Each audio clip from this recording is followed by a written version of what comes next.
So we were all there. We all saw what Boris's 2019 election was.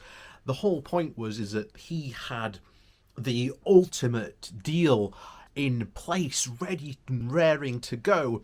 The only problem with Theresa May was she just wasn't asking hard enough. Don't worry, chaps. Boris can ask in that good old Boris way and get what, that we want. However, we are only 3 months into the year now, and already it is very, very clear that the whole Brexit deal that Boris sold the country was an absolute, patch up, stitch up, not even worth it, falling apart at the seams before it even saw the light of day. And yet, this was sold on on the idea, and once again, fantasies, that somehow once Britain was out of the evil EU, everything would be fine, everything would be sorted. And of course, this is the same fantasy that the Brexiteers have peddled since day one, that somehow, once we left the EU, just everything would magically fall into place and everything would be fine. But that's not been the case. So, today we're going to cover an article from The Guardian that goes that goes over just what's been going on recently. So before we get into that, please do remember to hit that like and share button. And of course, down below there is a link to my Patreon page and a one-off donation link as well called Buy Me Coffee, where you can, buy me a coffee. And thank you to all those people that do support me that way. So, on with the article. And the article is called, from The Guardian, The Observer View on the Grim Effects of Brexit Being Impossible to Hide. When the British people narrowly voted to leave the EU in 2016, they did not give the government a mandate to wreck our economy and political relationship with Europe.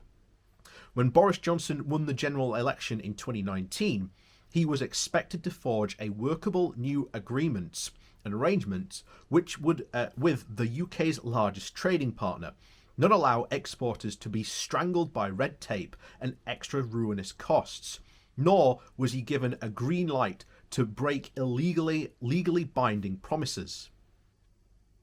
When Johnson and his right-wing Leave campaign pals claimed to, quote, have got Brexit done on January the 31st last year, they failed to say that the patchwork agreement they had signed had more holes in it than a Cumbrian coal mine.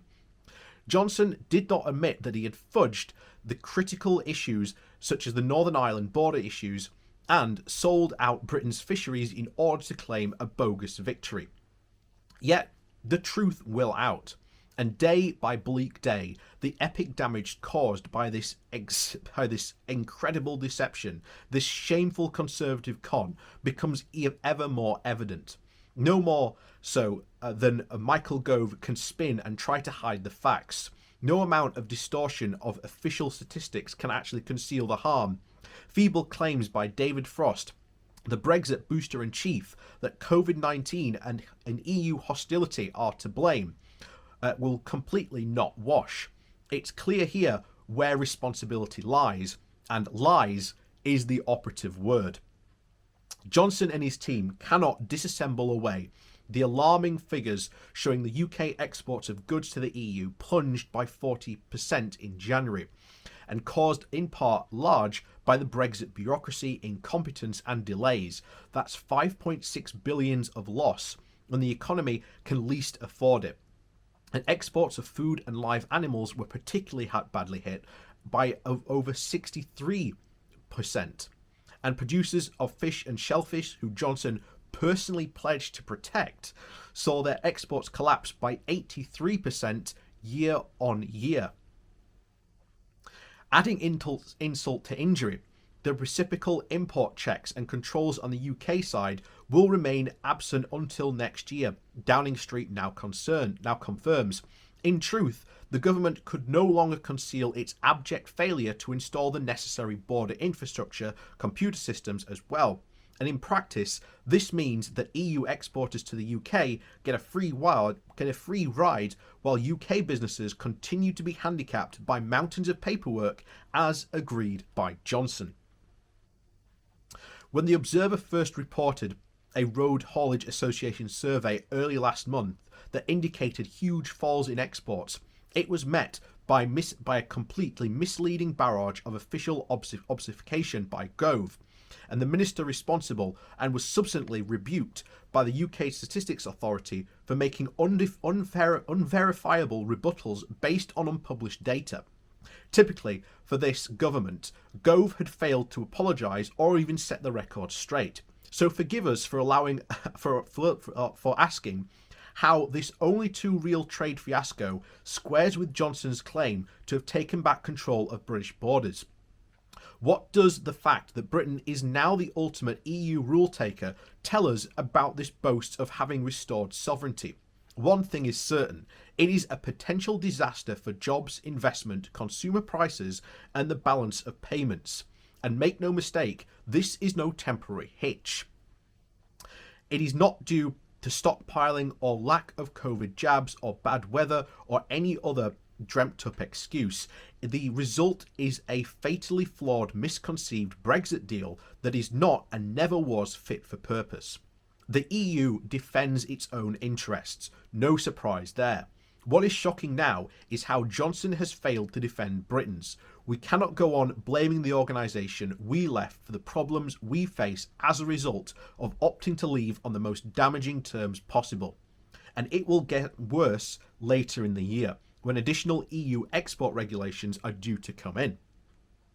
And also, the parallel debacle over the Northern Ireland's trading agreements is, if anything, even more dismaying and dangerous. After he broke his word to unionists by agreeing to a border in the Irish Sea, Johnson's deal still cannot ensure frictionless two-way trade while safeguarding the Good Friday Agreement. It was always a botched job. Now, predictably, it is falling apart. Yet, what does our Prime Minister do? He shirks the responsibility. He does not admit he misled the people of Northern Ireland. He made promises to the EU that he has never intended to honour. Instead, he tries to shift the legal goalposts, as he has threatened last autumn by unilaterally suspending checks on goods imported from Great Britain as long as he sees fit. It's a blatant breach of the withdrawal agreement, but Johnson does not care. The EU, however, does care. It is understandably furious over the government's bad faith, and relations are now locked in a destructive downward spiral as the dispute heads to court. Once again, Johnson stands accused of dishonesty. Once again, old friends in Europe and Joe Biden administration in the US wonder out loud whether Johnson's Britain can actually keep its word. Once again, he has given succor to undemocratic foes in Russia and China. Forget for a minute the dreadful managed and mismanaged morass that is Brexit. This is a question of trust as much as competence. It goes to the heart of the UK's future international standing. It adversely affects the hopes that, quote, global Britain can successfully make its way as an independent power. The shaming truth is, just as the British people cannot trust Johnson to do the right thing, no more can the rest of the world trust Johnson either. Johnson's biggest lie is now exposed for all to see. Brexit is not done. It is not even working, and it's not even Brexit. The more we do this, the more it becomes ever more increasingly clear that Brexit was never going to work. And I know that's me just winding that organ again and again, as I've been since day one, not even of this year, but really since we started the channel, saying, hey, these are going to be problems that are going to be caused when we leave the European Union. How are you going to fix them? Don't know. Stop asking us. You're just a Ramona. You don't get it. You've just got to believe more, and somehow everything will be right as rain. And once again, as I've been repeating so often, Brexit was based on this fantasy idea. And when fantasy meets reality, reality always wins. So As always, thanks for watching. Please do remember to hit that like and share button share button on your way out. And of course, down below there is a link to my Patreon page and a one-off donation link called Buy Me Coffee. And thank you very much to those people who do support me. And as always, we'll see you all next time.